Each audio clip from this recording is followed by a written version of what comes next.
Hey y'all, welcome to part 3. So we're now going into Unity.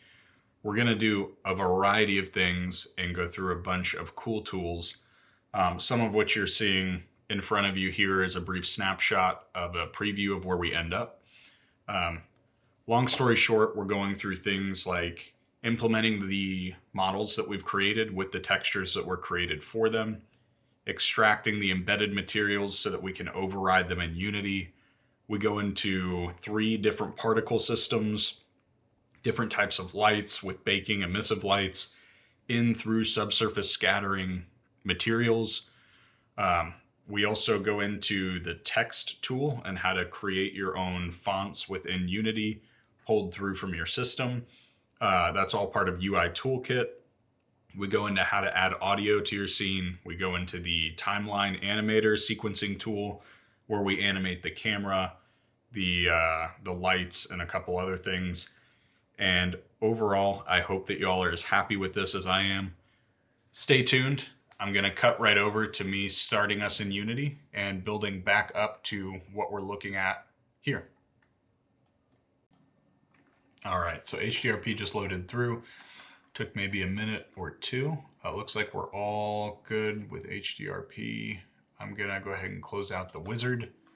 And let's go ahead and pull through what we want. So if I come into here, we're going to pull in Fireplace 2. We're going to pull in Stand. And we're going to pull in our wood. Then we want each of the textures that go with them.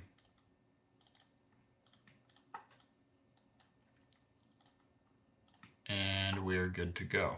So I'm going to drag all this in. I also probably just want it all sitting on something, so I'm going to create a plane just to sit out on the ground. And let's see what it looks like when we drag these in.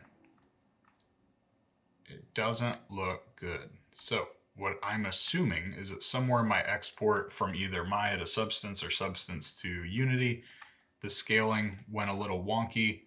Which is fine with me. For at least my solution right now, I'm just going to change the import scale factor up to 100, since that's usually the number that fixes this whenever I see this issue. Looks like the same thing will need to be done for all. So I'll go ahead and do 100 on the stand as well, which I see there. And then on the wood, I'll go ahead and update to 100 prior to pulling in, just to be efficient. So this should be the right size. Love it. Pulling that all down. Okay, pretty happy with this. So let's grab our sun and change the directionality to something like that so I can see the textures that we're working with. And then let's do a new material for each. So we'll call this one stand.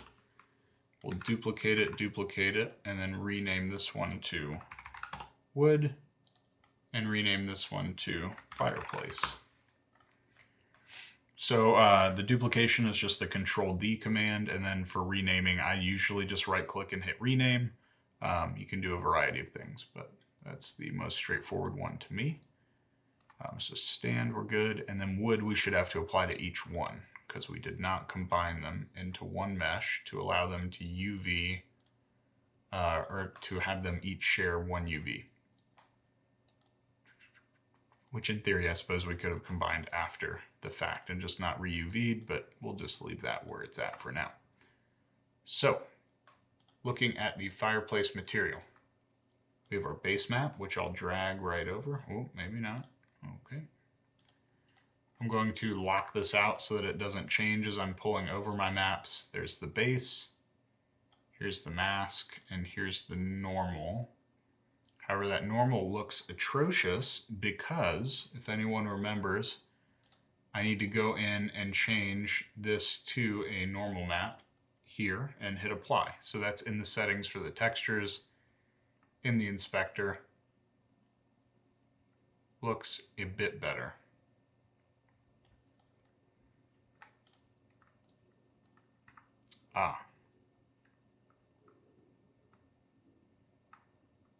Let's grab all 3 of these things and pull them all up There we go. That's why it wasn't in the right spot when we first started.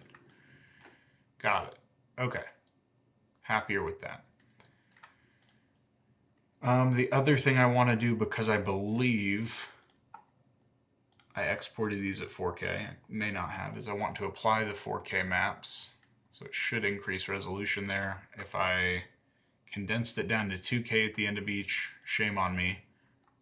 We shall see. Put the base map, mask map, and normal map onto the stand. And then we'll do the same with the wood. I'm going to go ahead and change the mask map here, or the normal map rather, to normal. And then I can also shift select all of these, and then after that grouping is selected, I'm just holding down Control to select the others. I'm going to up-res to 4096, though I do think my stand did not do 4096, so I'm just doing that to make sure I didn't miss anything. Base map, mask map, and normal map. Okay, perfectly happy with that. For right now, I'm going to turn off the sky and fog, and I'm going to turn off the sun.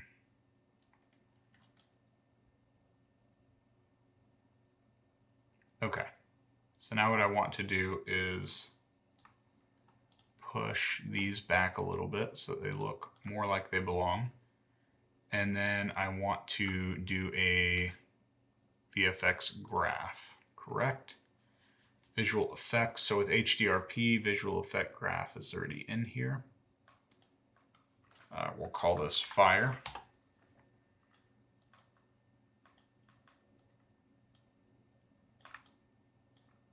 Gonna go ahead and just pull this right here.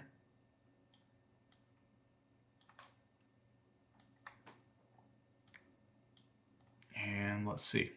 So if I open this up, I'm going to double click on fire to open up the graph. And I probably want to see what's happening as I make changes. So let's do this. So I've dragged my fire graph window over here. So I mean, if I just make a simple change, like increasing the rate, and I increase the capacity, we can now see it has more volume. It's kind of more particles, more voluminous look here. So let's leave that where it's at. Constant spawn rate. Set lifetime random, set velocity random. So we probably also want to set a size at some point. And then we want to update particle. And here's our output particle quad. So what we probably want to do is to update our main texture with something that is fire-like, and then we can change some of these other settings like size over life, etc. So what I have done is I've Googled, there you are, I've Googled free fire sprite sheets. And in it, one of the options was Adobe stock. With my Adobe account, I have an amount of these that I can license and use. So I've gone ahead and gotten this fire effect. So if you want to go more stylized, you can get a lot of these. There are many different services and sources. The other thing that we could do, which again we can dig into if we wanted this to be a multi-hour video, but we could also create our own from scratch, and it's not too difficult in Photoshop. So because I already have that downloaded, I'm going to drag from my downloads folder that stock image over here. All right, now let me select that. So let's leave that with where it's at for the moment and see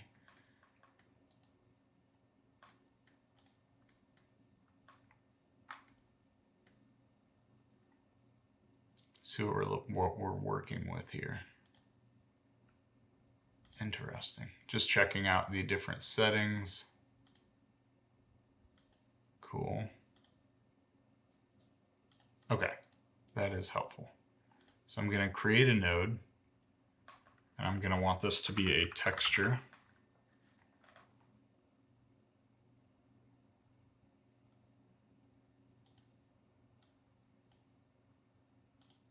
And then in here, that is called Adobe Stock. So let me see if this search, or if this turns up. It does. And let me override the texture with this. Okay, so we have a few issues. One is that it's not behaving as a sprite sheet. The other is that it doesn't have alpha. So I'm going to use alpha clipping. It doesn't fix it. So let's check this out. So this is a flipbook, is what this is usually called. So I'm going to hit flipbook. Interesting. And then let me do flipbook blend. And let me change the flipbook size to, is that right? 2x by 4y? No, let's see. 4x by 2y might be the way to do this. Ah, it's because it's 5. Okay.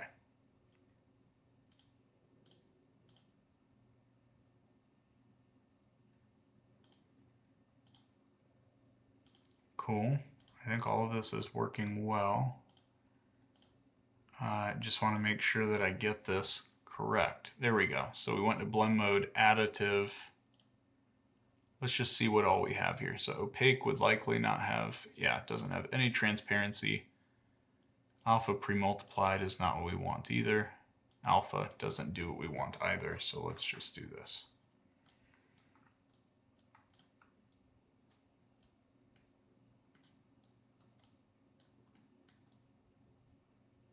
All right, so as is, that looks pretty awful.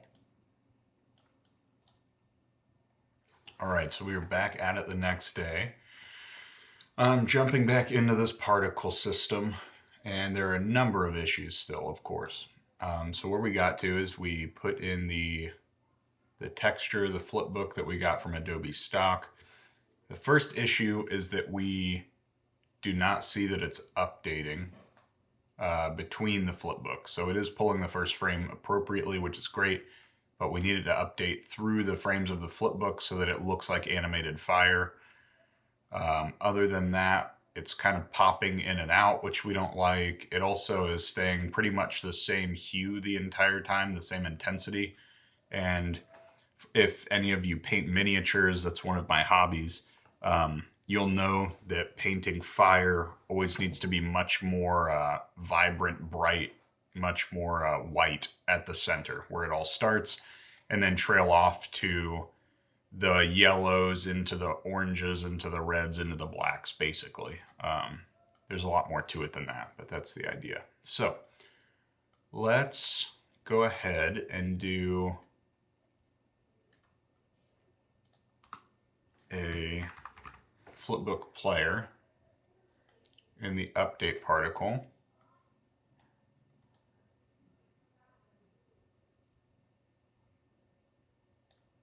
Okay.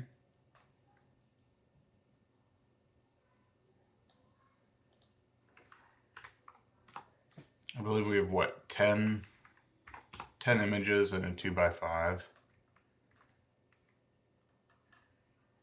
It's looking better, but it looks kind of awkward. I think honestly what we want to do is change this to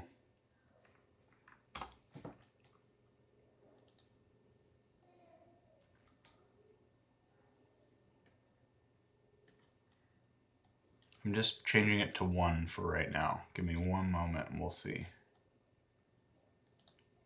I don't think I want to set velocity. I think I just want to have it here going through the flipbook. I feel like this fire is already animated in a way that I don't really need it to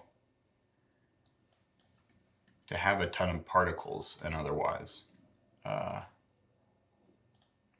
just going to give it a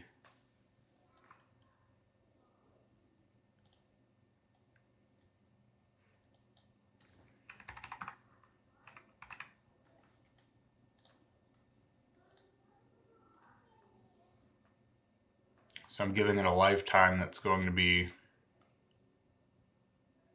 extremely long. And then what I likely want to do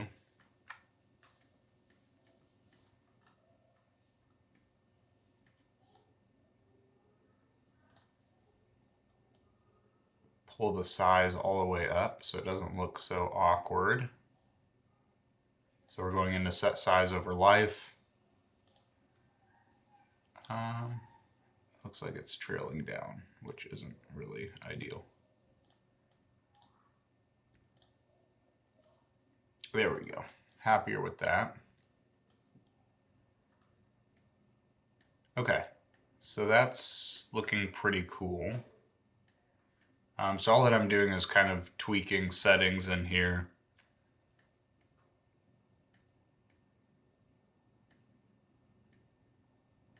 Let's see what else we want to do.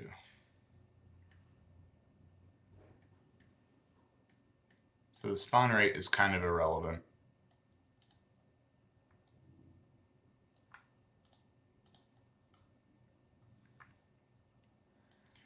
Looks like just to make sure that it does spawn, I'm just going to leave it high even though the capacity is only 1.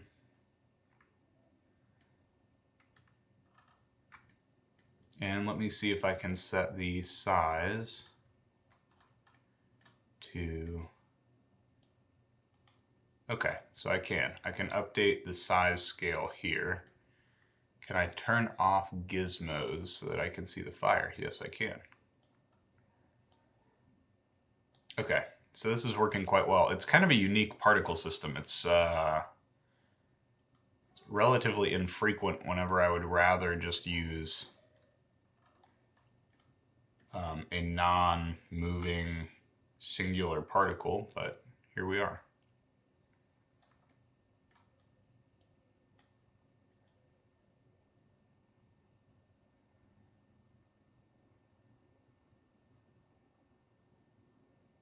Let's just do 3.5.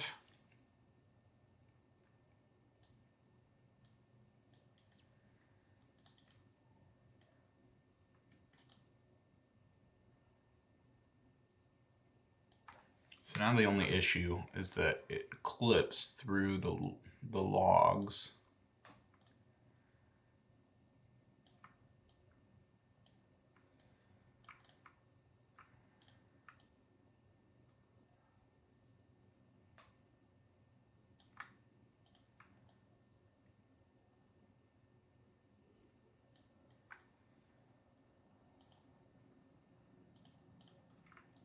See if we can get a preview again.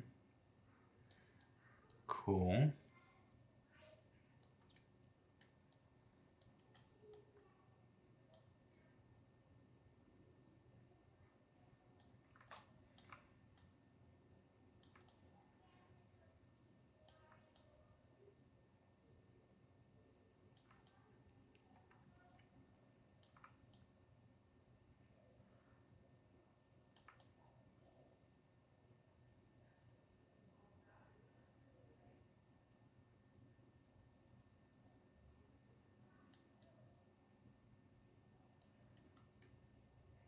So it's doing some things that I like, and it's doing some things that I don't. First thing is I'm going to pull the size back down.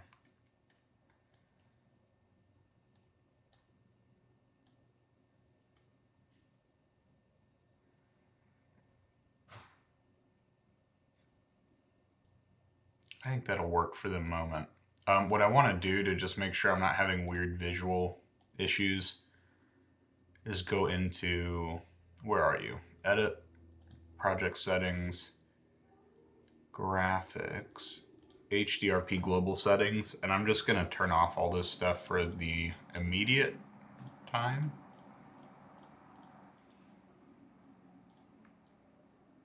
For those of you that have seen my lighting tutorials, you're aware of what I'm doing, turning off the grid too. Just want to see what this is starting to look like. So if I come over here and I create a light,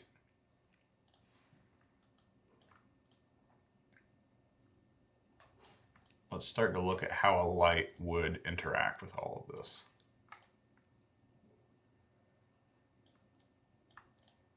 I also want to come in here and create a new material, floor, because the current floor is way too shiny.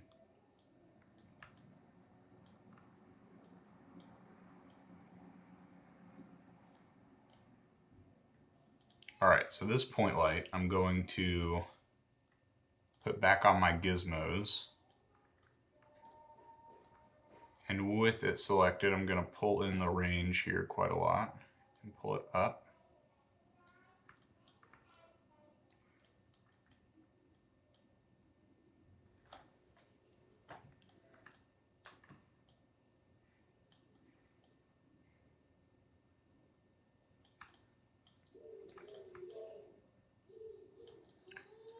I'm happy with that. Now we just need to pull this in the correct direction. And I really like, even though they're not necessarily the most realistic, some of the lighting that we're getting here. It's just showing that it is picking up on that normal map. It's all looking pretty good. So now what I want to do is check a few other things.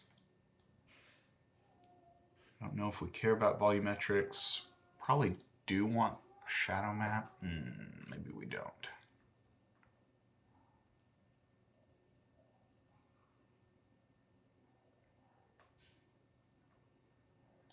That's gorgeous.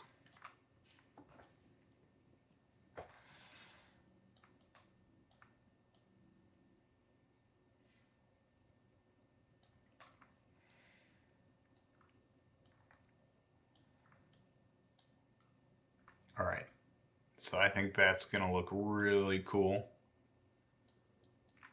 I love the shadows that we're getting. Now it just needs some animation to go along with it. So let's do window, animation. We don't want to go into animation. We want to go into sequencing. To grab the timeline, let's pull the timeline down. And I believe the way that I like to do timeline is creating an empty, calling it timeline, add a new timeline asset called timeline, which is fine.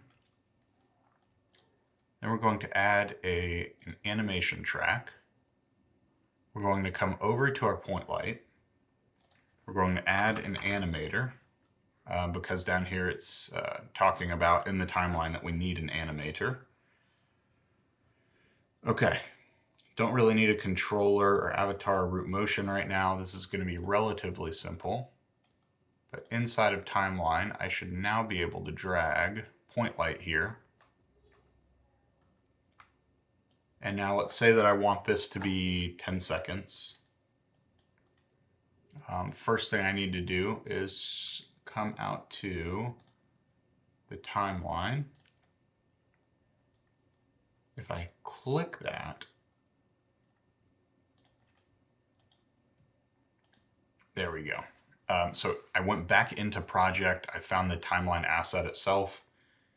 And then in here we have frame rate 60 frames per second. Duration is based on clips. I'm just going to send it to a fixed length of 10 seconds for right now. I might want to do longer.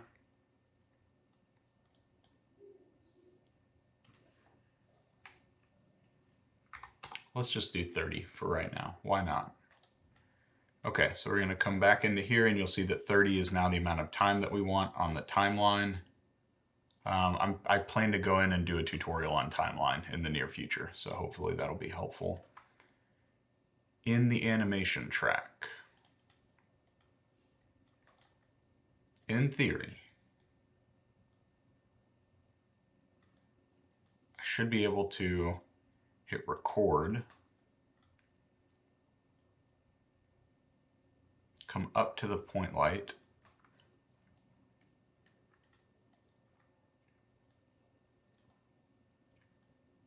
pull the intensity down just a tiny bit,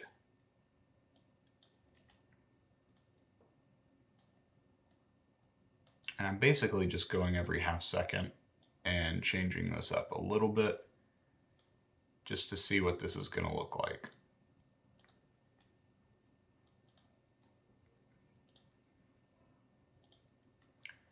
Okay, so I'm going to stop recording, and I just want to see what this is going to look like, and see where our main camera is. So play mode wouldn't tell us much since we're looking at the back of this thing right now.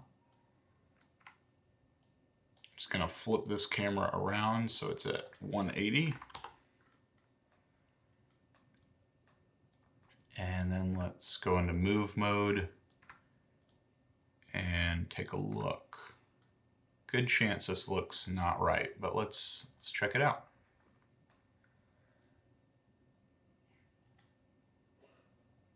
Yeah, definitely not right.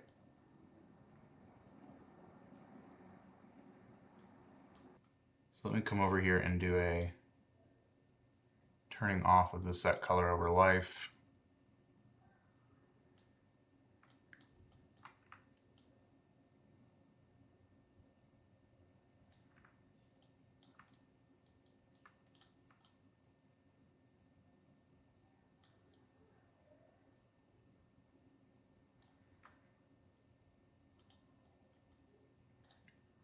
Okay, so I think the only thing that I want to do right this second is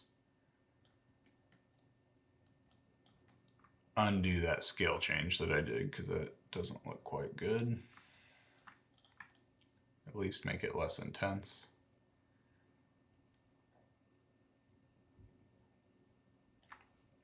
Then I want to come back into the timeline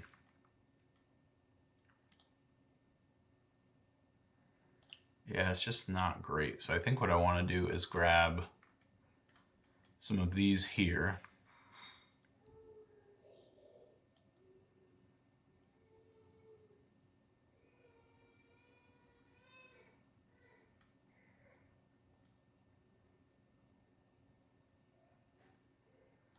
So I'm going to go there. And then at 3 seconds, I'm going to come to match it roughly at 500. Add a key here.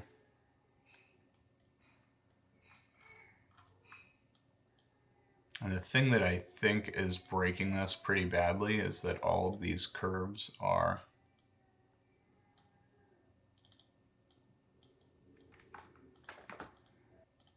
broken.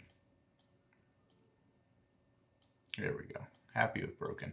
So this is basically just going to take out the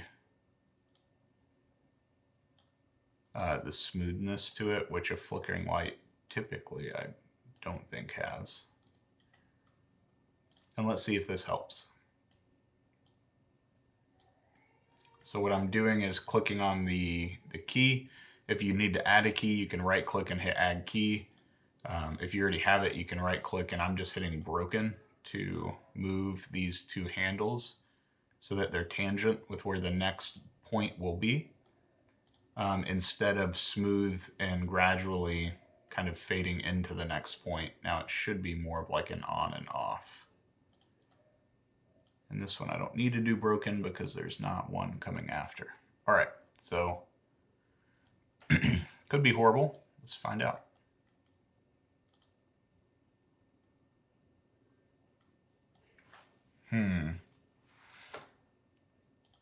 I don't love it. I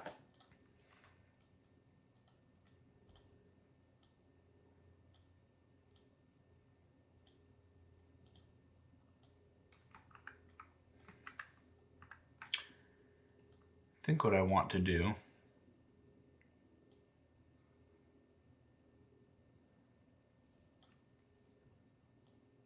is squish all of this. So all that I've done to highlight it all is to hold down left mouse click inside of the timeline here. If you start the click out here and outside of this timeline window that's highlighted in white, it's not going to select those handles. But after selecting them all, I now appear to have a pretty good option of how to get to 1.5 seconds instead of 3. So I've shrunk it by 50%. And in doing that, have I gotten something that I'm happier with for fire? Let's see.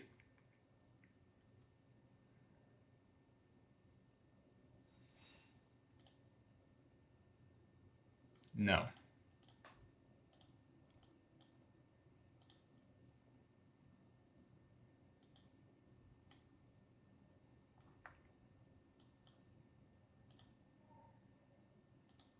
Yeah, now it's like there's a rave happening.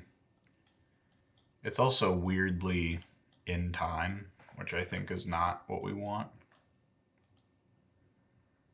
So I think we want to have a couple of these be a little bit more staggered, something like that.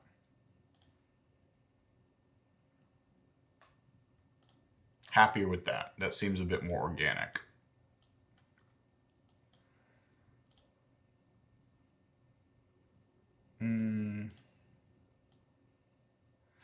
It's dropping down too low. For how bright of a fire it is, it just wouldn't get that dark in there. All right, so let's bring this to a conclusion. I think two things that I want to do before we move on to anything else are going to be looping this. So how do we loop it?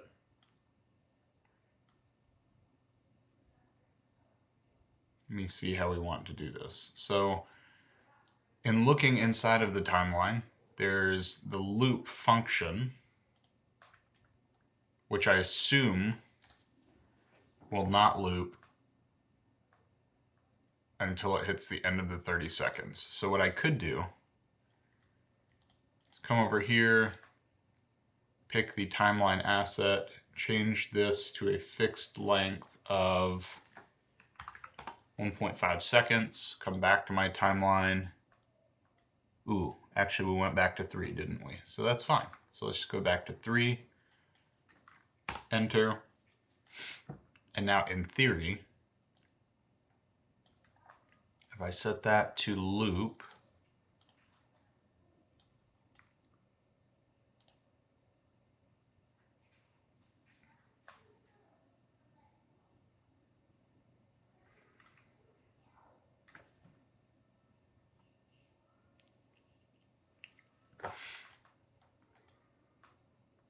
pretty happy with that.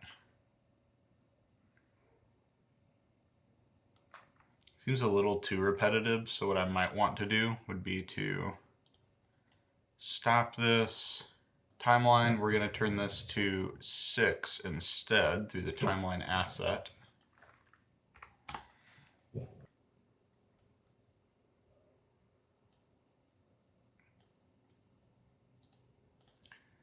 Going to add in just a few more keys.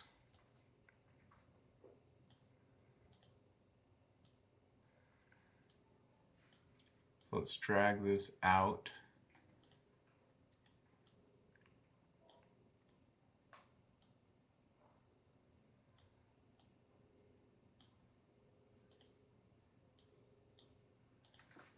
Just going to delete that, pull this over.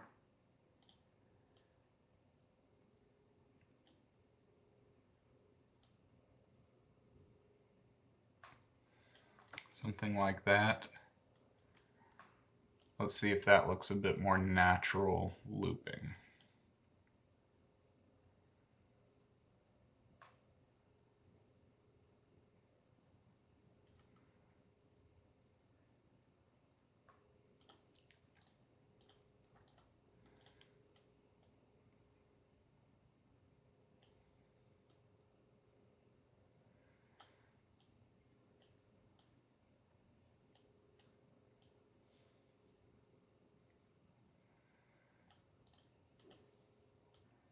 So I'll call it good enough for now.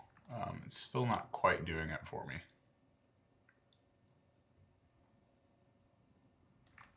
However, what I want to do is get an HDRI, like a Winter Wonderland or something.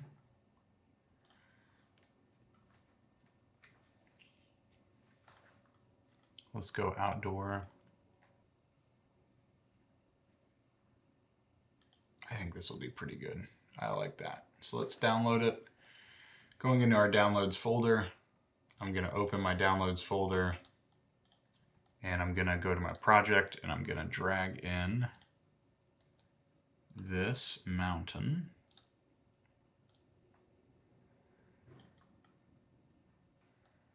I'm going to go back into Sky and Fog Volume, which is turned off.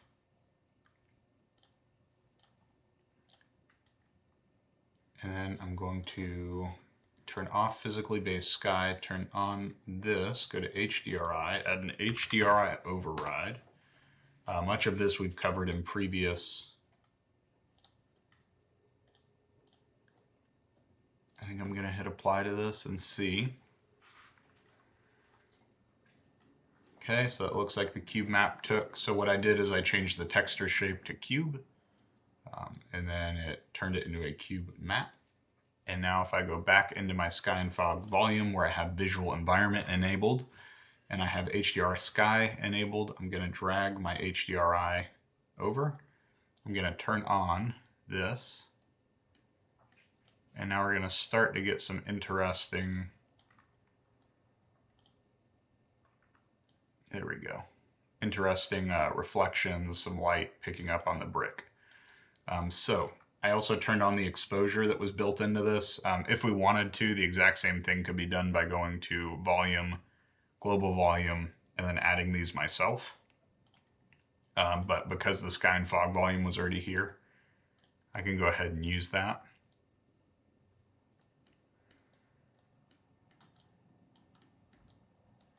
All right, pretty happy about that.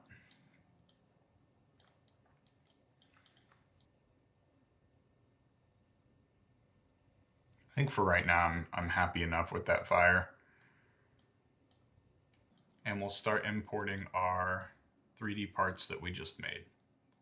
So if I come over here, if you see any video lag right now, it's because I'm rendering out the modeling portion of this while I'm working through. No aircraft engines, that's not what we need. Test fireplace, there we go. Let's do base, globe, lights, snow, snow base, and that is it. We'll drag in here.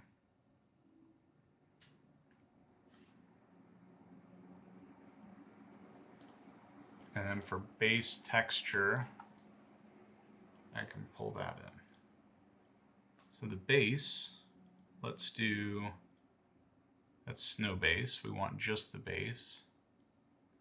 And on this, we're going to increase the scale factor to 100. I didn't change anything just because I'd rather not mess with any of that right this second. This looks pretty good. It's pretty dark. So let me come back over to the Sky and Fog volume and take off this exposure so I can see a bit better of what I'm doing. Now this is here, I want to create material, base, drag that onto here, and then do the base, the mask, and the normal, and then go into normal and make sure it's designated as a normal map. That's all right. It's darker than I was hoping, but I'm okay with that for right this second. Gosh, that's really beautiful. Okay, then we want the, let's go ahead and pull in the snow base. And we'll make the snow base also 100. In theory, I will also do the globe, snow. I think that's it. Go to 100. Okay, pull in the snow base. Shouldn't be that low, but I suppose it can be.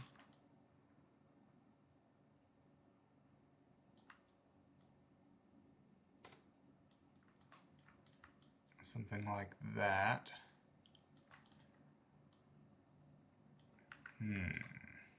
Okay, we'll figure out what we need to do for that in a moment. For that, I'm going to put in a new material called snow. I'm going to drag it over here, and in theory,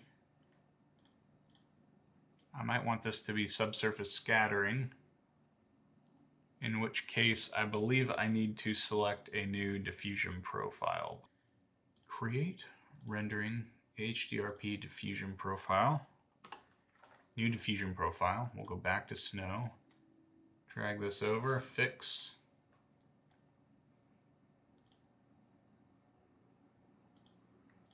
And then I also want to open up the render pipeline asset and make sure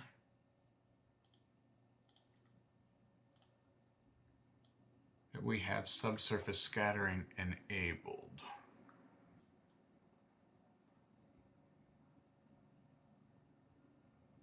Okay, so it is enabled, cool. You need to put a diffusion profile list on your global volume, which in this case I'm just using my sky and fog volume. We're gonna do that. Within this diffusion profile, if I crank down the world scale or up the multiplier, it gets closer to what I really want to see. So for now, I'm going to leave it where it's at, but in going back up here to the sun and turning it on, and then coming into the sky volume and turning back on our exposure correction, and let's turn the sun way down to something like, sorry, Rowan's kicking my keyboard right now, something like this.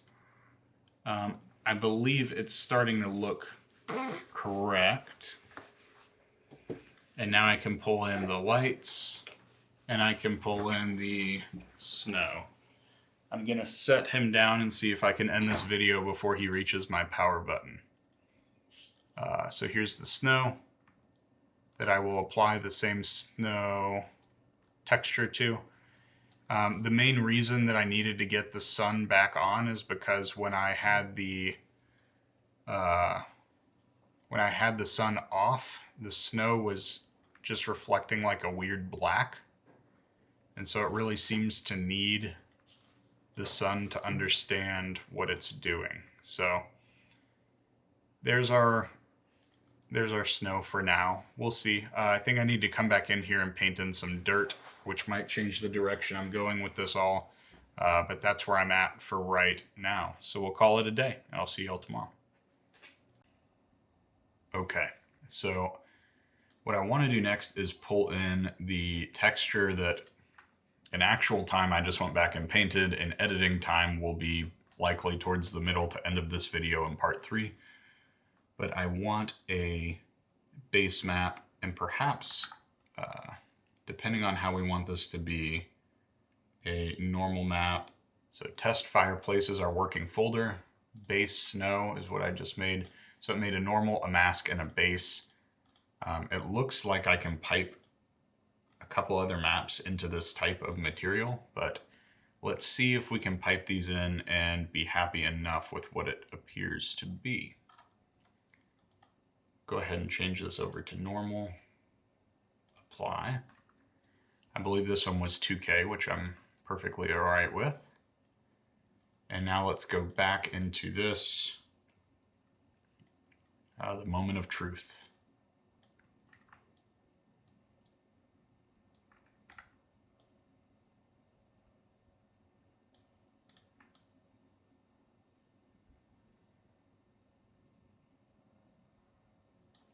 I'm relatively happy with that.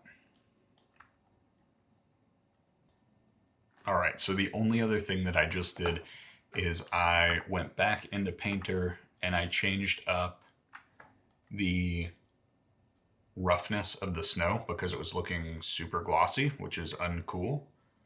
So metallic is at 0 roughness. I just put it 1. I don't think that's what we want necessarily, but I'm going to throw this in here and let's see.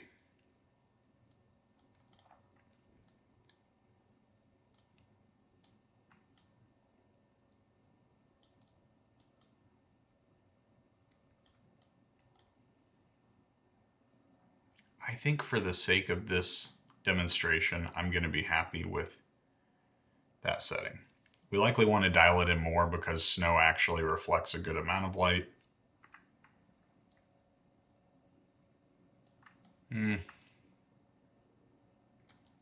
Let's keep this where it's at for now.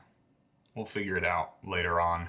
I have a feeling I'm getting too granular for the sake of this video, so I'm just going to move forward. I also want to come over here into the snow material. I'm using the same material on both, which would be the issue. So let me come back over here. I'm going to drag this normal map onto the snow base. That looks pretty good. And then I want to create a duplicate called Snow 1 that already has everything that I need assigned, but it's going to have none of the textures in it. And that will be my snow up top.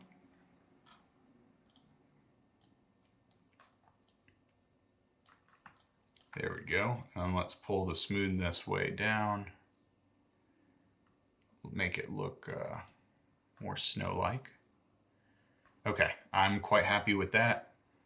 Next thing that I want to do is go into this prefab.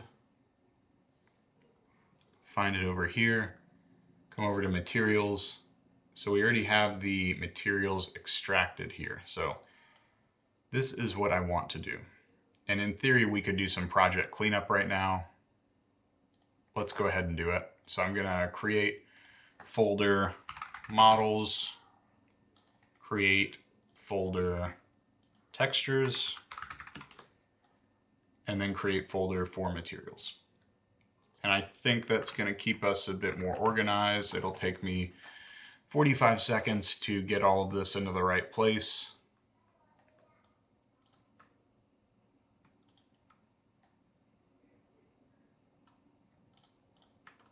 Okay, all of these go into models.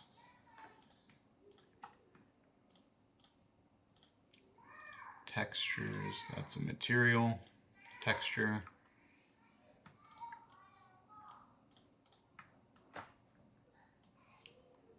Pull all these into textures and pull all of my materials into materials. Okay, that'll at least keep me a bit better aligned.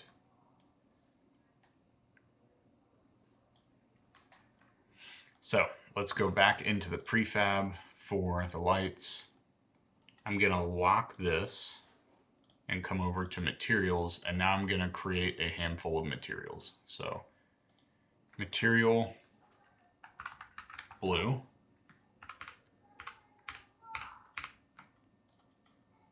and then let's rename it and do green.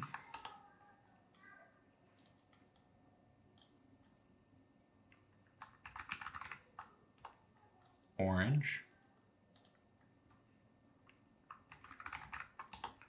purple, white,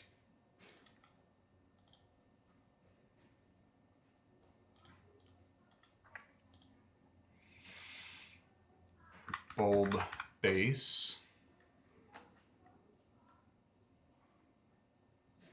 I'm just going to call that bulb. I don't know what has a Lambert 1 on it still, but that is all right. And then a material for wire.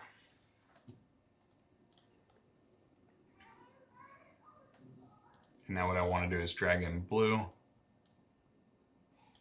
bulb,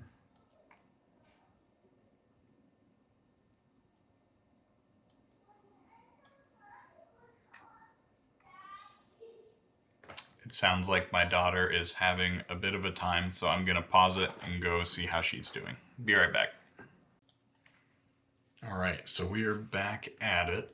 We had just stopped when I was starting to implement the new materials that will be going into the embedded materials on the prefab for the light strand. So let's continue. So now we're looking for orange, purple. These colors are subject to change, but we'll see how it goes. Nothing on Lambert right now because I'm not quite sure what has Lambert. and then our wire. So in theory, our wire should be the easiest. So I'm going to unlock our inspector up here. I do want to save. I wonder if I need to go back and hit apply or if it is applied. Let's see. Okay, it is applied. So we can tell right there that it is assigned to the rest of this. I've found that generally these are kind of a dark green black, not quite black. And in theory, the bulb bases will be the same color, potentially slightly different. So I'm just going to eyeball it. Maybe a little bit lighter, might be kind of nice. And here's where things are going to get a little wild, I hope.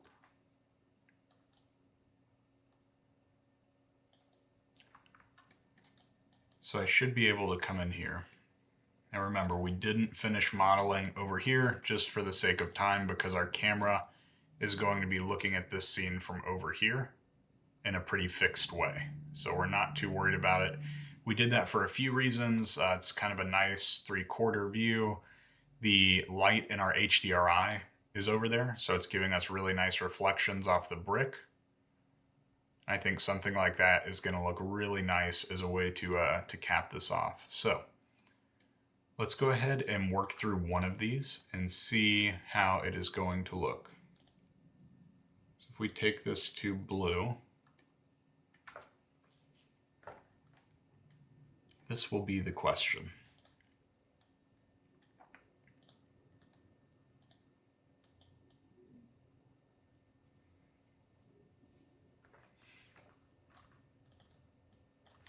So I'm going to turn this to 100 nits.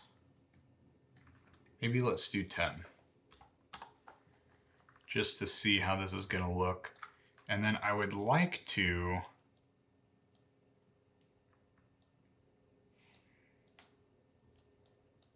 I'm going to save this and I'm going to turn just the fireplace static. Could be an issue. Could be an issue. So if I do that, I'm going back into my lighting settings. And essentially what I'm trying to do right now, just to explain myself, is I'm trying to use an emissive texture instead of like 50 point lights that are all baked. Ideally, this will work just fine. But I'm not sure if setting the fireplace to static is going to do anything funky with the real-time nature of the point light that's animated down here. So let's find out. I'm going to GPU. I may bake in some ambient occlusion. Let's generate our lighting. And let's see. These blue lights might cost a good amount of time to bake, but that's okay, because that means efficiency at runtime, if so.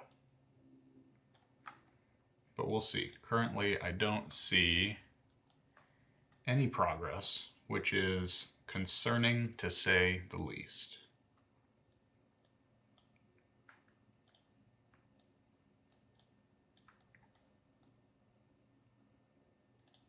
Okay, we have progress. If you're ever wanting to look at how things are progressing, you can always see this small snapshot down here. If you click it, you can generally see something a bit bigger that lists any of the processes if you have multiple processes going at the same time. Finalizing bake. Okay, so the bake is done. We see no change, and that is because inside of our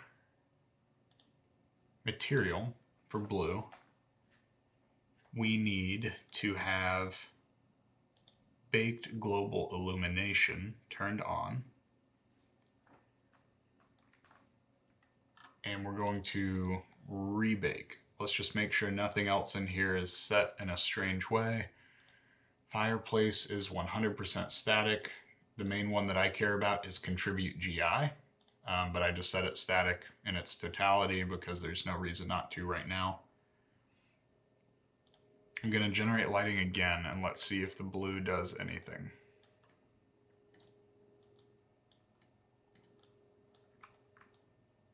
Not that I can see immediately.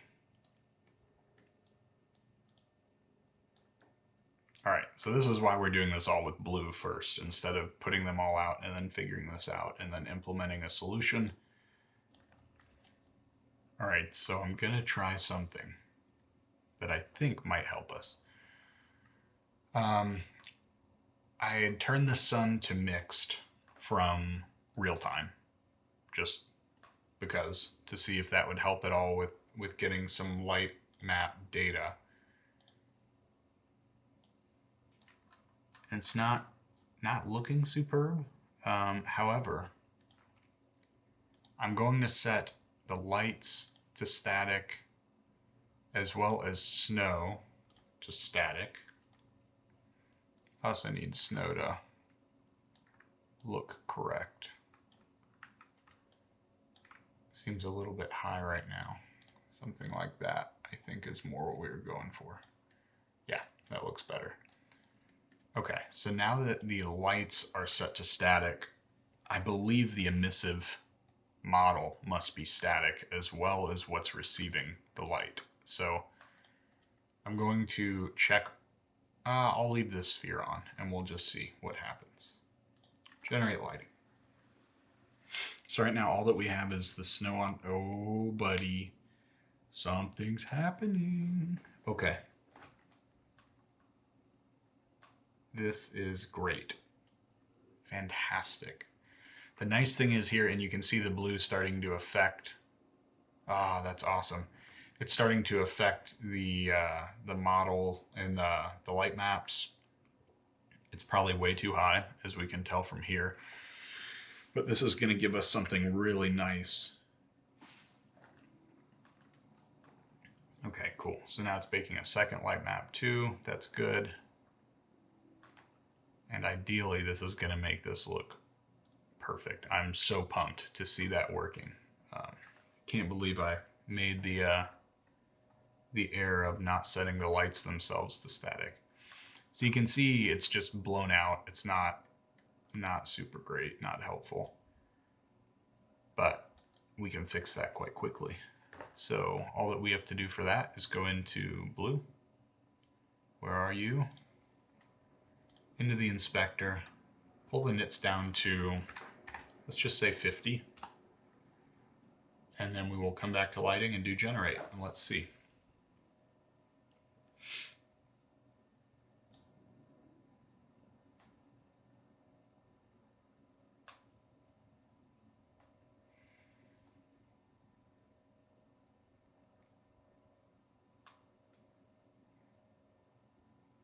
I think that's looking a bit better. Probably still a bit too bright, but we can get there in a minute. And then I also want to take my sun down a bit now that we're here. I think while I modeled this in a way that it was meant to kind of droop beneath this snow, I may pull it up just slightly so that it can interface with the snow a bit more, especially since the snow has the subsurface on it, which I've not gotten back into. We need to see if that's going to work out or not. 3, 2, 1, and global illumination is complete. Cool. Okay, so that's solid. I'm going to remove this sphere entirely. I'm just going to delete it. And then I want to take the sun. Do I want to darken the sun, or do I want to change the exposure?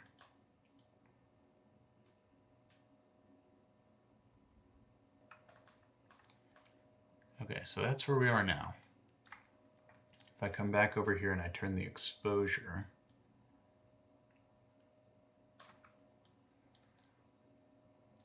I think that's pretty nice. I'm pleased enough with that for right now. So now what I want to do is, now that I'm seeing the snow, I don't know if this is a horrible idea or not, but I'm going to pull this up just a little bit.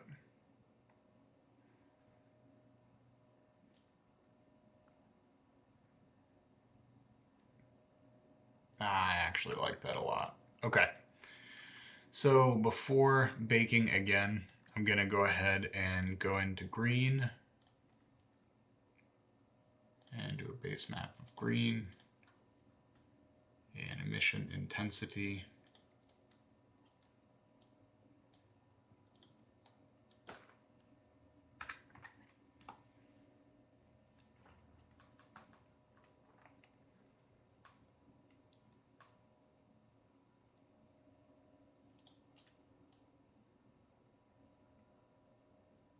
We'll just do it all the way jacked to 11 for now.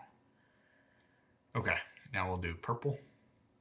Oh, wait, let's go back to green and make sure it's on baked. White all the way up. Baked. Back to purple so I don't forget it.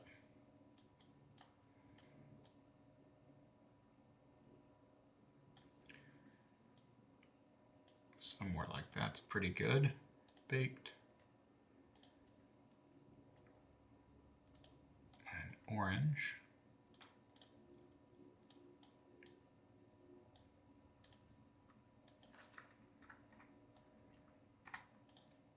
Baked. Let me go back. Purple. 50 nits. Green is 50. Orange. White needs to be 50. And is that all of them? Theoretically, yes. Okay, so I can bake this out and see what it's going to look like. So now I'm going to generate my lighting. We're going to kick back for a second and we're going to see what happens.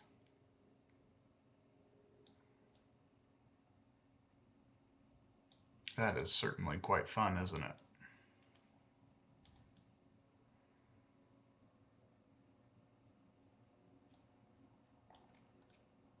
Oh my gosh. Is it trying to come through the subsurface? That would be pretty bonkers.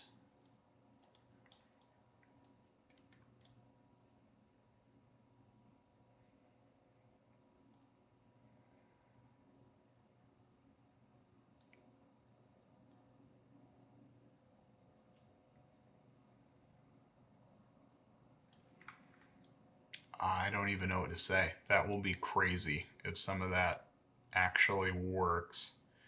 As of right now, it's just shining on the surface for sure.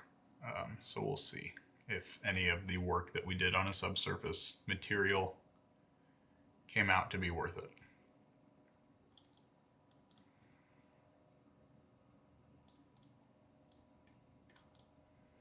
One thing I do wish that I did was made this chimney much shorter.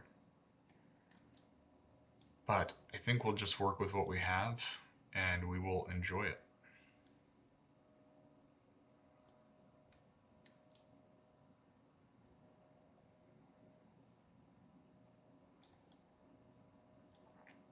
All right, 10 more seconds-ish on our global illumination bake.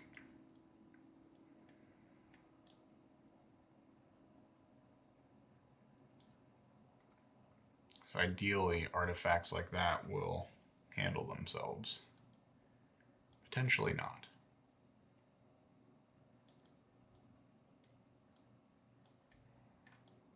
Yeah, somewhat.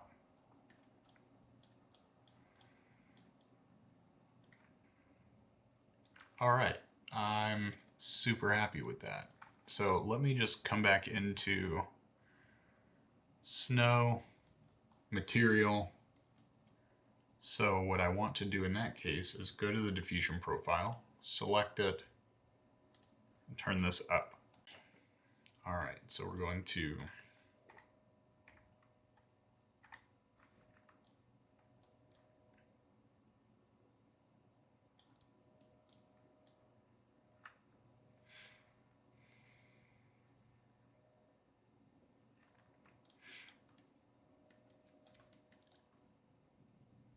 Oh man, I do love that. Perhaps coming in a bit tighter, I could drape them up on the snow. And some of it being covered in snow would actually be boss. I would be so pleased.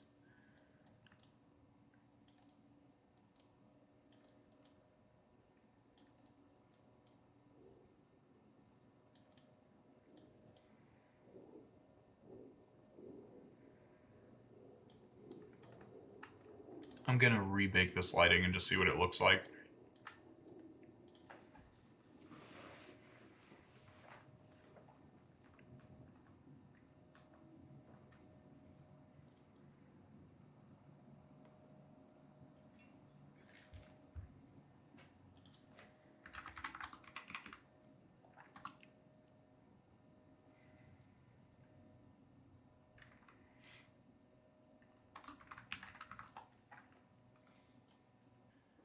I'm happy with the look and feel. I wish I could do it without the grain, so we'll have to see how I can do that. There's not a ton of documentation on subsurface scattering, frankly, but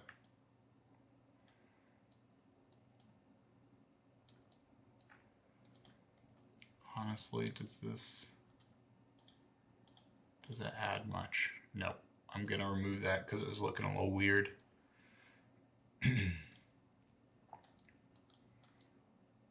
So now if I go to, what would this be in? Game object. I want to align my camera to my view just to see what the camera sees. So game object, align with view. Go to the game. It's better for sure.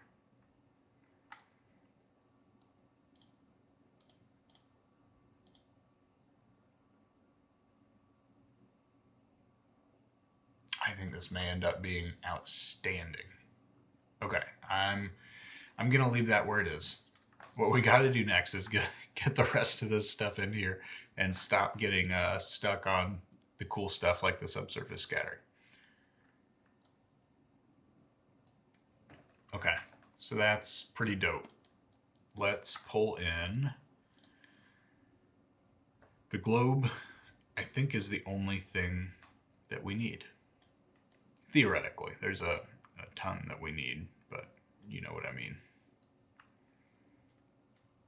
All right, so let me come over here, go back into materials, create a new material, and call it globe.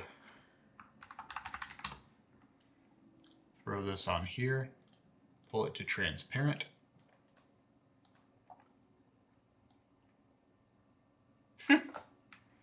Whoops. I just saved because I don't know exactly what I'm doing at some point here. All right, and then I should pull this down. I don't know why that's doing nothing.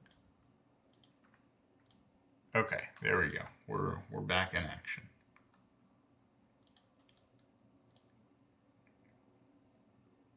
All right, so there that is.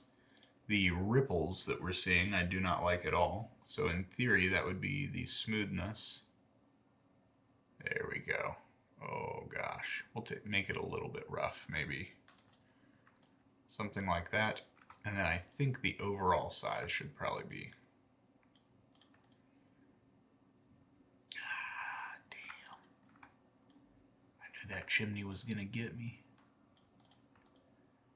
Would that be ridiculous? I was hoping to put smoke coming out of the top of this. It would actually be a super cool design to have a snow globe that had a hard seal at the top, but allowed something like a small mister or smoke machine to have fire coming out of it. Let me see how ridiculous this looks before I spend any time on it. Where am I going? Visual effect, graph.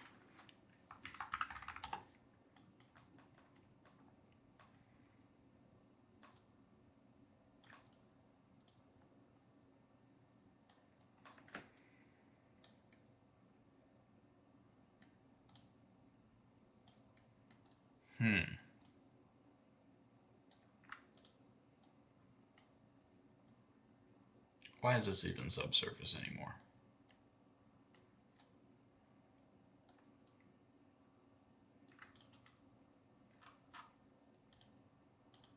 Okay, the shadow is bad.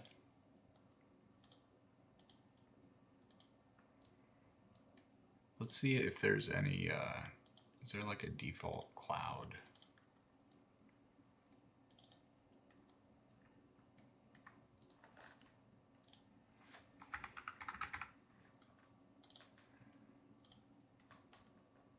Simple smoke, love it.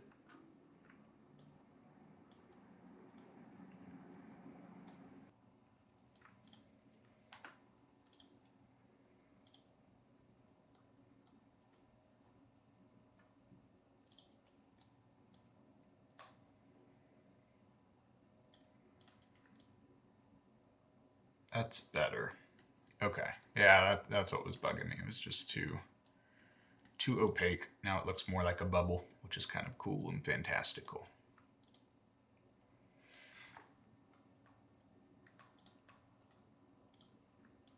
So I'll probably take out that base because the shadow was giving me some weird vibes. I'm gonna grab this smoke and probably just do like a size over life, increase a lot.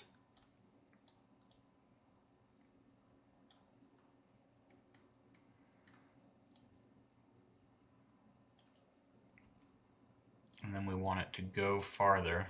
You can tell there's a ton to get into here. I just, I'm kind of using the bare bones of what we're interested in. So if I did 5 to 10, what would that look like?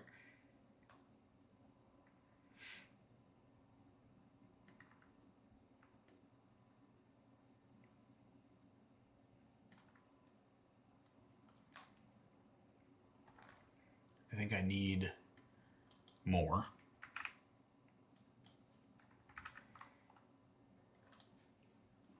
Okay. They need a higher velocity. I think. I don't know. Let me come down and do color over life. We'll do color and alpha.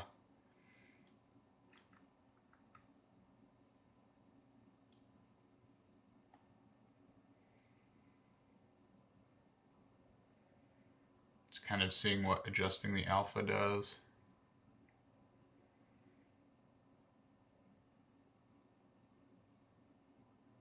I think this is kind of what I want. Is it disappearing almost immediately?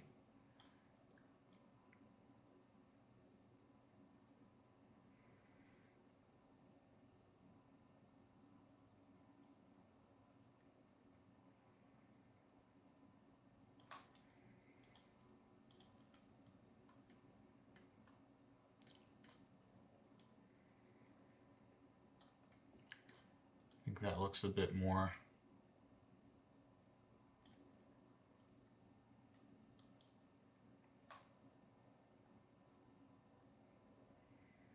Because usually smoke dissipates, so I would think we would want smoke to get larger. It's a little bit bright for smoke, so maybe I need to pull the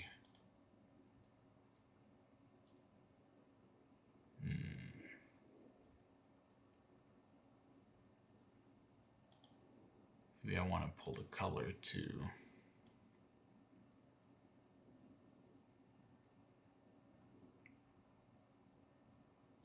I think I like that better.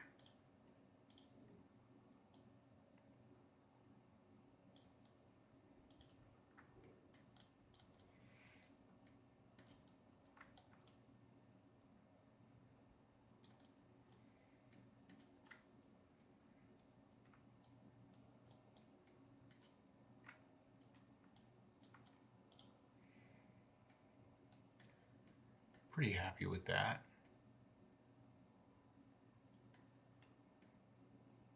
I'm honestly just kind of staring right now, just figuring out what I like. Because I didn't put a hole in it, I mean, we're not intending to get too close.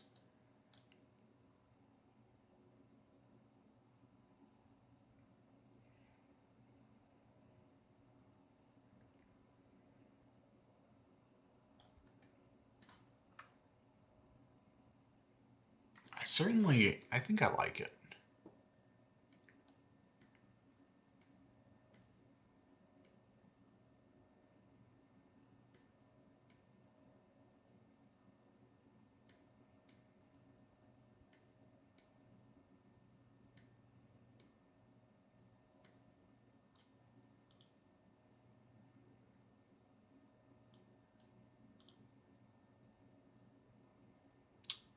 Interesting. I can widen it a bit. I think widening it might be what I want. Is that what I think it is? I don't think.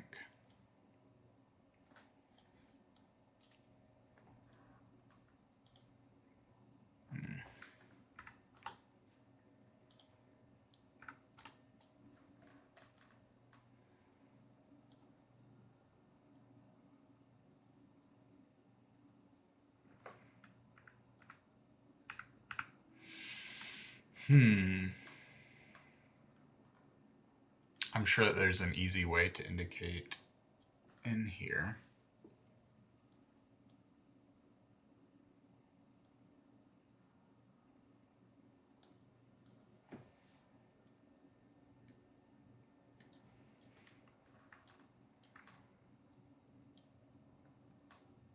Maybe I just pull it down a little bit.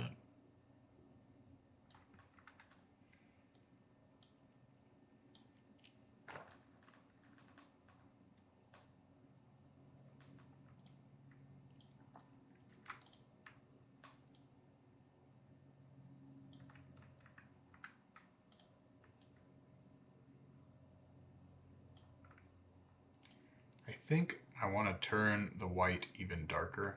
I probably should look at chimney reference, shouldn't I?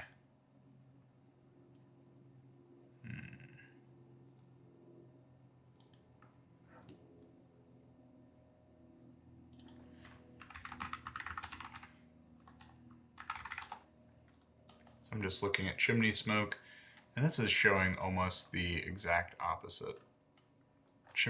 Is chimney smoke white or black?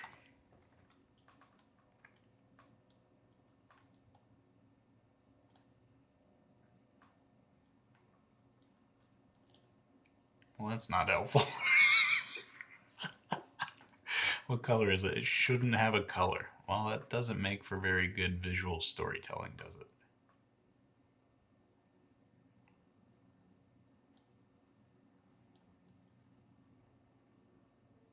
Okay. Black means toxic. So I guess I shall go undo what I have done. We'll turn this back to white. I think that's fair. I'm okay with that.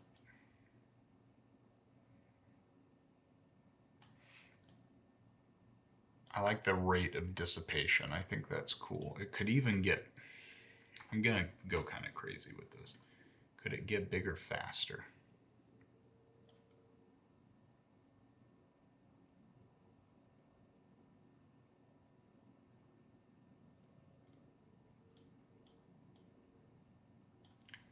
I'm gonna pull it to 2.5 and call it good for right now.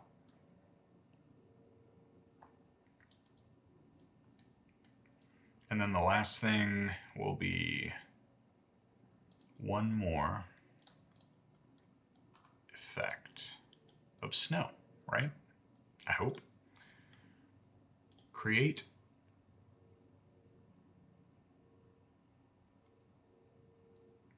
visual effects graph, snow. And I'll be interested to see when I drag that in.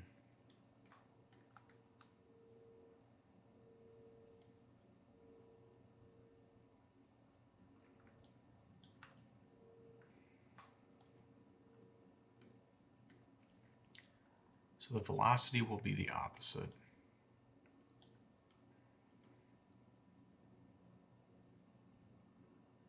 And I think I want to probably add just make sure I have the right thing open. I'll probably want to do the same thing, except I want to add a different thing. I think there's something built in to Unity, if I'm not mistaken, that is a more or less a white dot with black fading edges to be used as like a default light cookie or something comparable.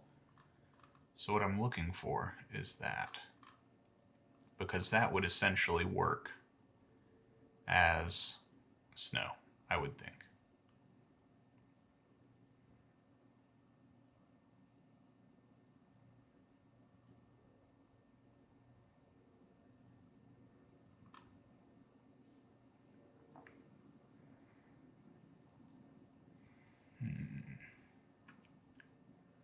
Kind of something similar to that. If I don't see it, I can certainly make it quickly in Photoshop.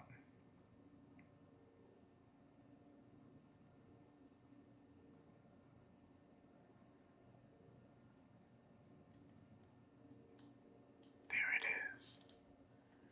The default particle. So maybe it's already doing that. No, it wasn't. It had the that guy.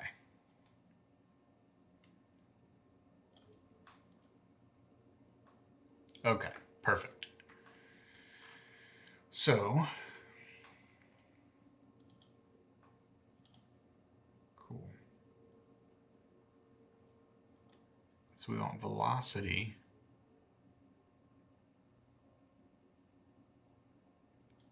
to be between -0.2 and -1.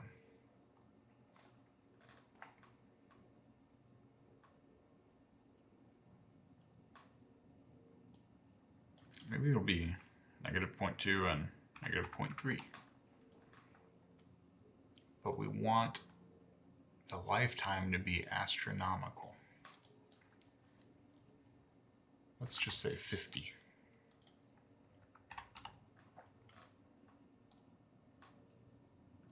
Capacity 1000.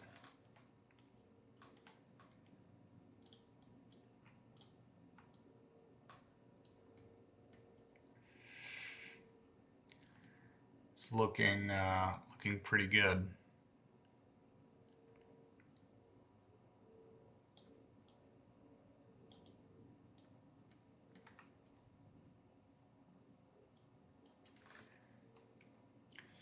I'm going to turn this to -0.1, 0.1, -0.1, and 0.1, so that it doesn't go quite as far out of the bounds of our snow globe.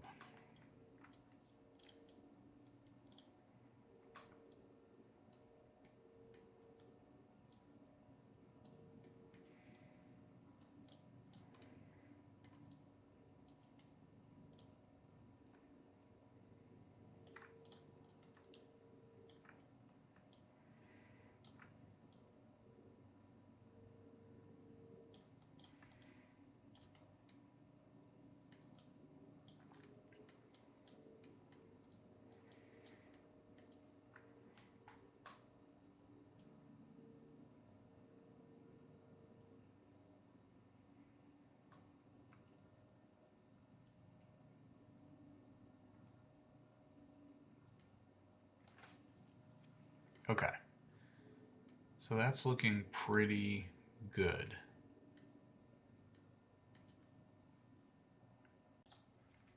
All right, so what I want to do in initialize particle is add, what will you be? Add position.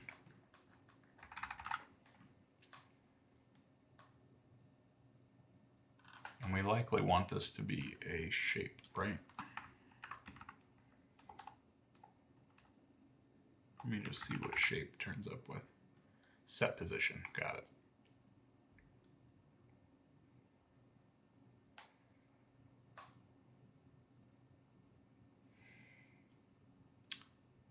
Trying to think if a box makes the most sense that we could stretch. think a circle might be too obvious that it's just in a circle. Nope, didn't want to do a cone, sorry. Shape, and let's do the box, I think. Let's, okay.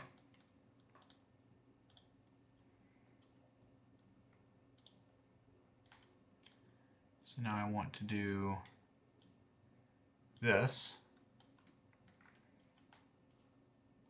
And I want to come over here and make the size and the X much larger.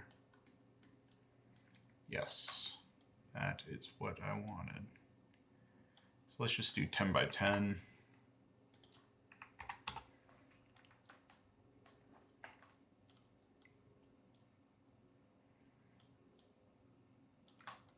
Probably do 10 by 15.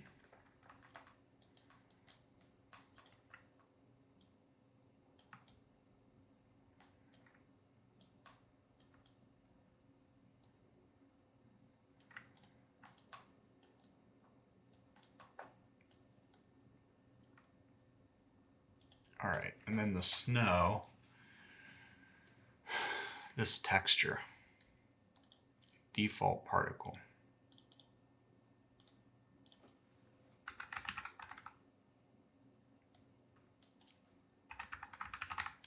Guess I likely can't change the settings of that exact texture, can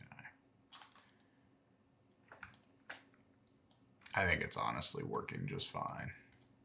Probably want it to be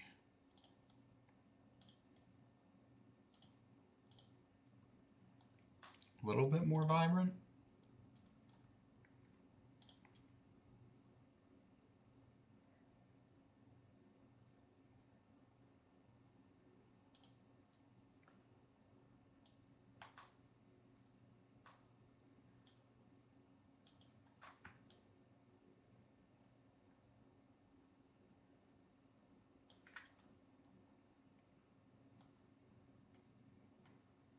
Let me see though, if I did, all right, 10 by 15, easy to remember. If I do a circle, so now I just need snow to come up here.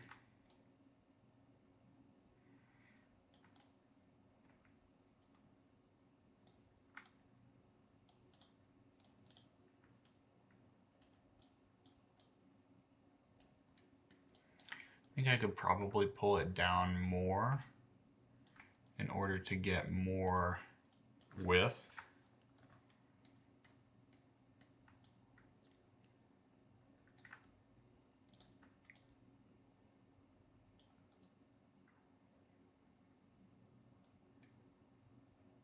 So the light is going to flicker. Good Lord, this is looking cool, man. Okay. I get a little too impressed sometimes.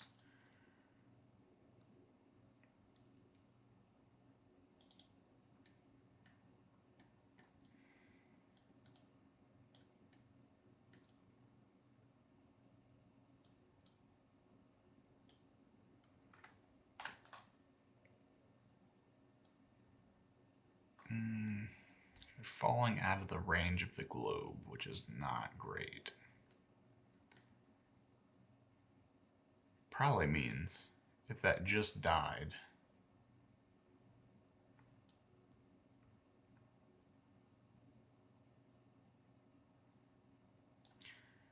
what I'm trying to do right now is basically grab main camera, game object, as we just looked at earlier, move to view. Now if I go to game, whoa, that's not what I wanted. Game object, align with view. There we go. Now if I go into game,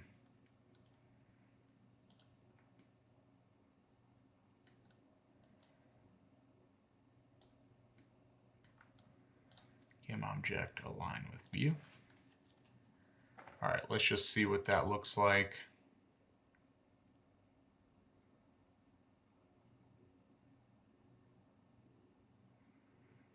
And then we want to get some movement into it. So in theory, I can go The only thing I don't dig, though, the more that I'm just kind of hanging out looking at it, is that you can see the edges in the sphere. So just by going back into Maya and bringing this back, display, show selection, I want to do a mesh smooth. And I could perhaps do one more, but I think I'll just leave that where it's at. And then I'm going to export selection. Documents, test fireplace. I'm going to do globe 2 to ensure I don't overwrite anything right as we're pulling into the end here. Gosh, this really is looking stellar. And then I want to pull that into the scene. So inside of models, inside of this, I want to grab, where are you? Globe 2. And now I want to pull globe 2 up to scale factor 100, as is everything else, with generating light map UVs. Apply. And I'm going to pull it over here. I'm going to hide that globe, but I'm going to use the material that we already made on it on this globe, if it will let me. We need to extract the materials from the prefab. In order to do that, we go back to the model, we go over to globe, we go to materials, extract materials,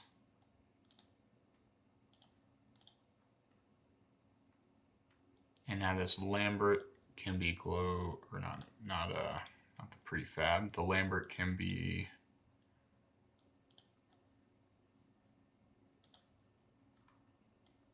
this guy instead. So it's not quite happy with that. So I guess we need to go back to the prefab, go to globe 2, lock that so it's not going to change, go to my materials and drag globe over Lambert and hit apply. And now I hit play and save.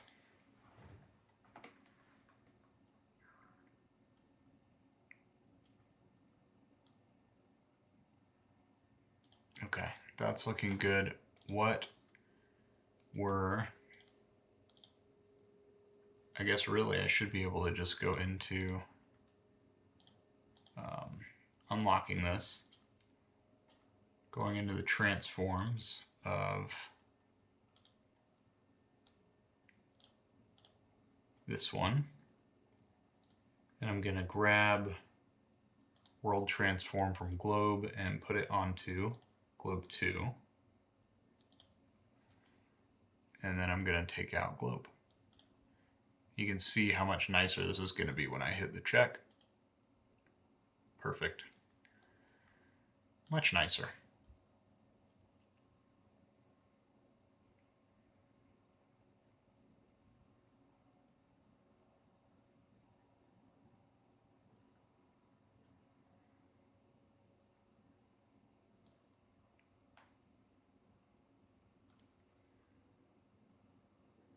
Wow, I am a big fan. I think that looks really cool. I don't know if we want to do this. We probably do. I'm going to go into the UI Toolkit, go into UI Builder, and add just some text that says Happy Holidays. If we can squeeze one more thing into this, this video. So what I want to do is grab a visual element. We can also come up here and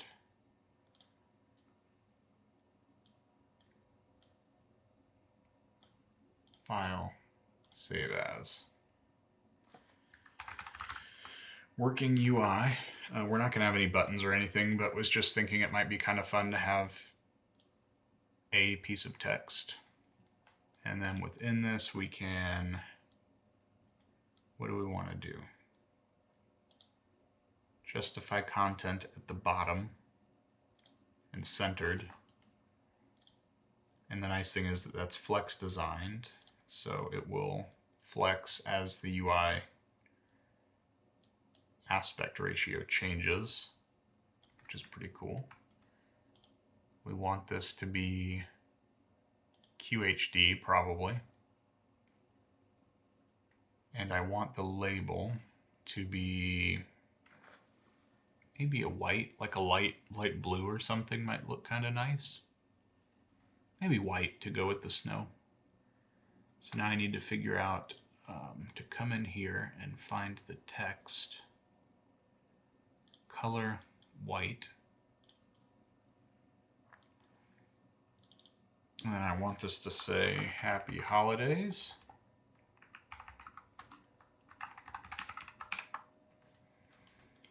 And I want the font to be something not atrocious. Ah.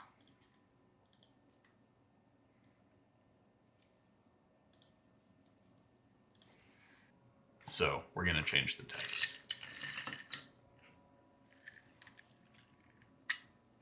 For the text, after sleeping on it, could not be less happy with. So let me grab text. Here we go. So I have a different text that I was considering using, thanks to the input of my lovely designer wife. I just need to find where it is. So right now, I'll just pull this over to this screen. I'm just looking through my fonts folder to see what I've got. I think it's Century Schoolbook is what we talked about, just as something simple and kind of elegant without being the over-the-top, chunky cursive. So I'm going to pull this into this scene, and all I'm doing is dragging and dropping, nothing too wild. CENSCBK is what we're looking at. And then I can close my font. Then, because we went through this yesterday, I can do this pretty quick. We're going to change this to this and create a font atlas and let that take a second to run since it's at 4K. There's a good chance that that'll work.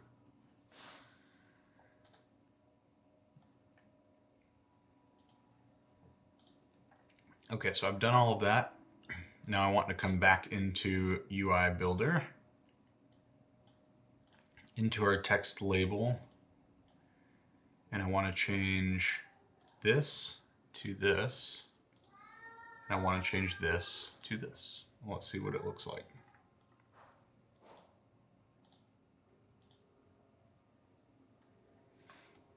I think that's pretty good. What we want to do is probably put some padding at the bottom. So let's see.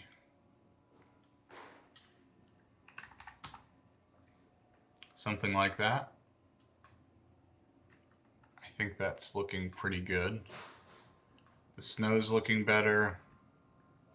The lights are looking good. The smoke is looking pretty good. I think the only thing that I want to do is bring some camera movement back, but I didn't like the movement we had before, and I think it's because I was trying to rush it and keep it on the same timeline as the other that's the repeating 6 seconds. So instead what I'm going to do is go into this timeline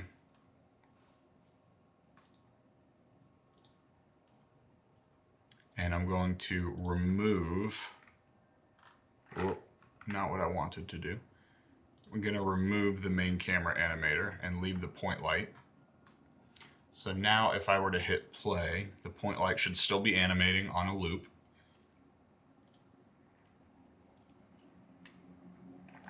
Okay, and it is. But what I feel like we're losing is like we're in a 3D engine.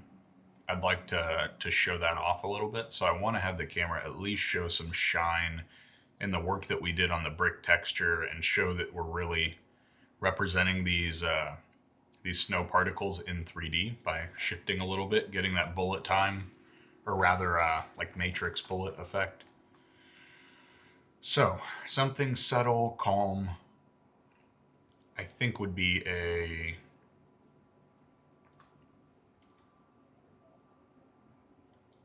save the timeline.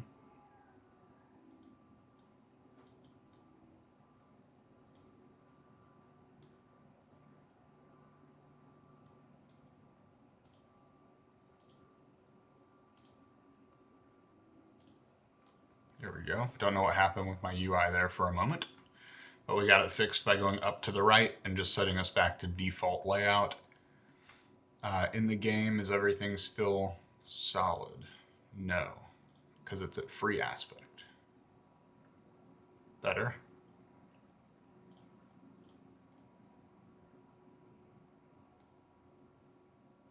Cool. All right, so let's bring the camera movement back. So we need to reopen some of our windows here. So timeline will be one of them. Going to come down to the timeline element, which has our point light. And instead of using that, I'm going to create a new empty, which will be camera timeline, because I want this to also loop, but I don't want it to be on the same time loop as timeline, which is where things get a little bit complex. All right, so I followed the prompt there just to create the timeline playable asset. And now in here, I think what I want to do is make this fixed length of 12 seconds. So it's going to be twice as long as the flickering in the fire so that we are not rushing it. And to do what I want to do, I believe we still have the animator on the camera, which we do. So I'm going to come down here into timeline. I'm going to right click and create an animation track. This is all in the camera timeline now. Drag my main camera down. And then, okay, so we have our game, we have our scene. All right, so right now our camera is here. Go back to this timeline, lock this off so it's not going to go away. And then I can go into my main camera. I'm going to start recording. We have up to 12 seconds. So I'm thinking 5 seconds to get to where we're wanting to go, hang out for 2 seconds, and then 5 seconds to get back, perhaps. So I'm happy with this. I want to make sure I don't lose any of it. So I'm going to add a key.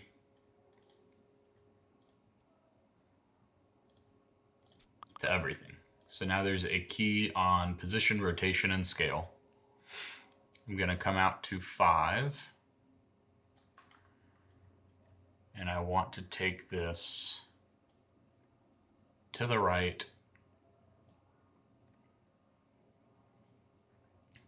down perhaps.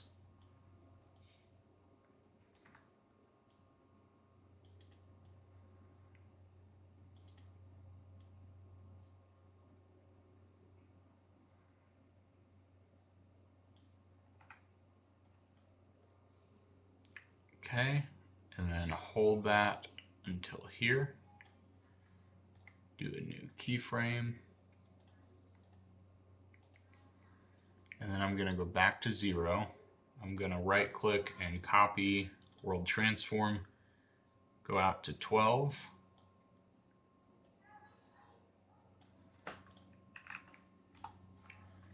And right click, paste world transform.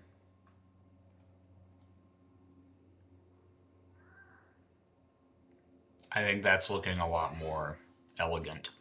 We want it to loop. Wrap mode loop. Perfect.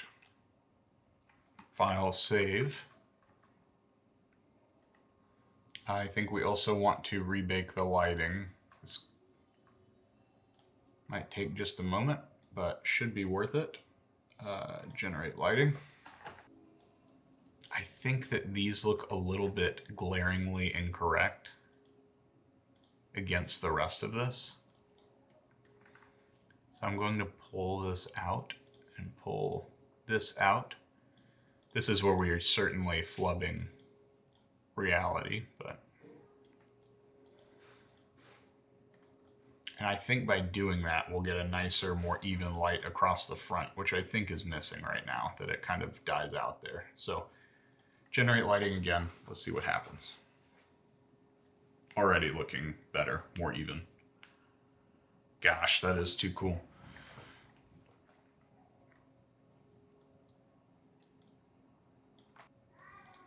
Okay, so global illumination is finishing up. I may want to check just one thing if y'all will humor me before I start the record, and that is if I put one point light right in here.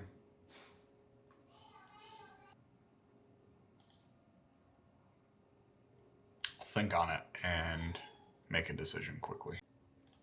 And in the scene, I'm going to do audio source, boom.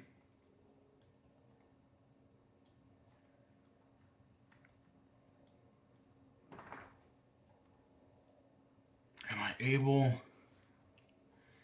Don't want to mess with the 3D sounds. I think we're just going to play it as is. I was hoping for just like a straight ramp that I could do on and off to ease in the audio. But I think because I don't immediately see the options for it, I'm just going to, I assume that I could keyframe the volume is what I could do. Let's see if it's jarring right at the start.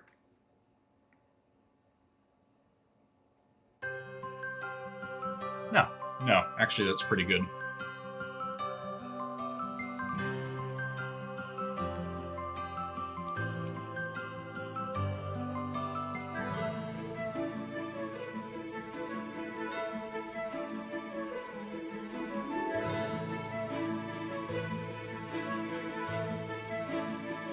Pretty great.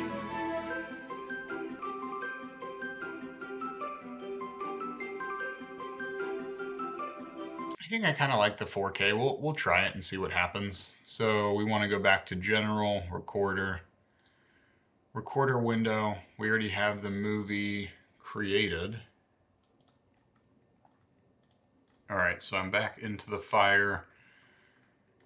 I think what I've done, and this isn't what I was talking about, we can dig into it if anyone in the audience is interested in what I am talking about, where you can have a particle system kind of play off screen for a few seconds before it actually kicks into what you're seeing when you hit play.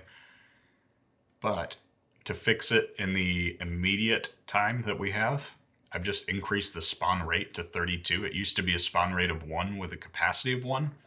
So it was going to spawn in at that, I don't know if it waits 1 full second or what the intention is there. But now that I have 32 as the rate of spawn in, one of them gets picked up basically on frame 1. So if I hit play, you'll see what I'm talking about.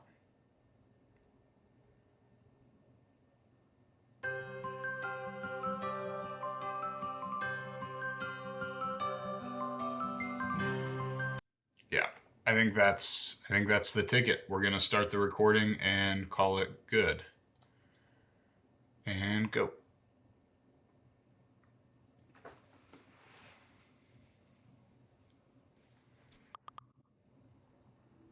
happy with the reflections in the globe. I'm happy with the smoke. I'm happy with the fire. That flickering inside is so nice and subtle. I love that. The light coming through the snow.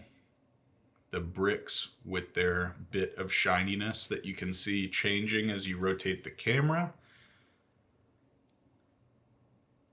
Everything about this kind of lined up.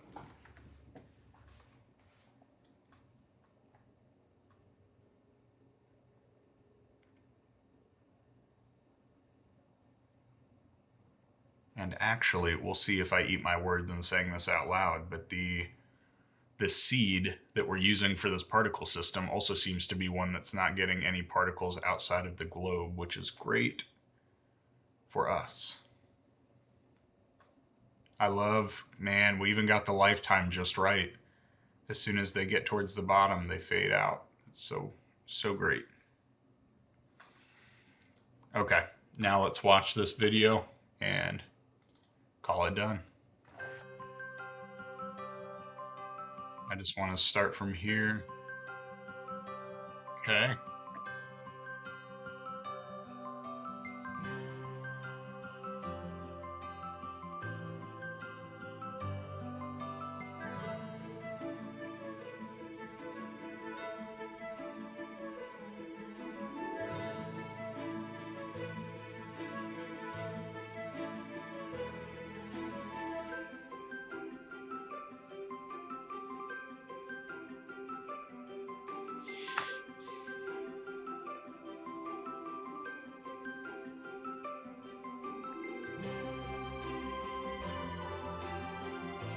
This is really nice.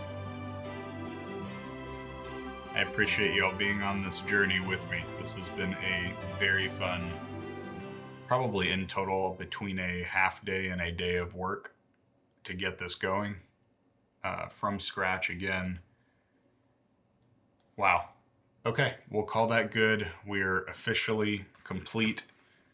Just in my mind, gonna run through everything that we did. So in modeling, we went through things like the move tools, rotate, scaling, extrusions, duplication, duplicate while maintaining offsets, creation of a wire, and then we made all of these great assets, which I'm still very happy with the fact that our fireplace could not have been more simple in our 3D program, which then led us into our texturing, where we were able to procedurally create the brick that we're looking at by some intelligent use of smart materials. We also got the base inside the snow globe looking right from a perspective of the fire kind of coming out and warming up the ground in front, so there's not as much snow right up underneath the fire, which is exactly what we wanted. We had some very easy jobs as well in part 2 of getting the metal on the lumber holder, the log holder, and the base. That took almost no time at all. And then we painted our logs as well. Then we came into Unity. We implemented an HDRI. We went through some global settings, such as exposure, and how to override the settings that generally come in a HDRP project. So you can just re-leverage sun and sky, or you can turn it off and create a new override. We went through emissive materials. We went through subsurface scattering, though there is still more to be discovered there. Animation timelines. So we animated our lights. We animated our camera. We went through the recorder tools, so you now have a better understanding of how to record out what you've made, as well as the UI Toolkit to throw up some text. As you saw when we went into UI Toolkit, you also have buttons and other things that you can start to make interactive pieces with this. Particle systems, we did fire, smoke, and snow, all running at the same time. And I think we really pulled off something awesome here. So I appreciate everyone sticking with this. I know it at times lagged along as I was going between multiple options on how to approach one small piece of this, but I hope that you got something out of it, and happy holidays to everybody.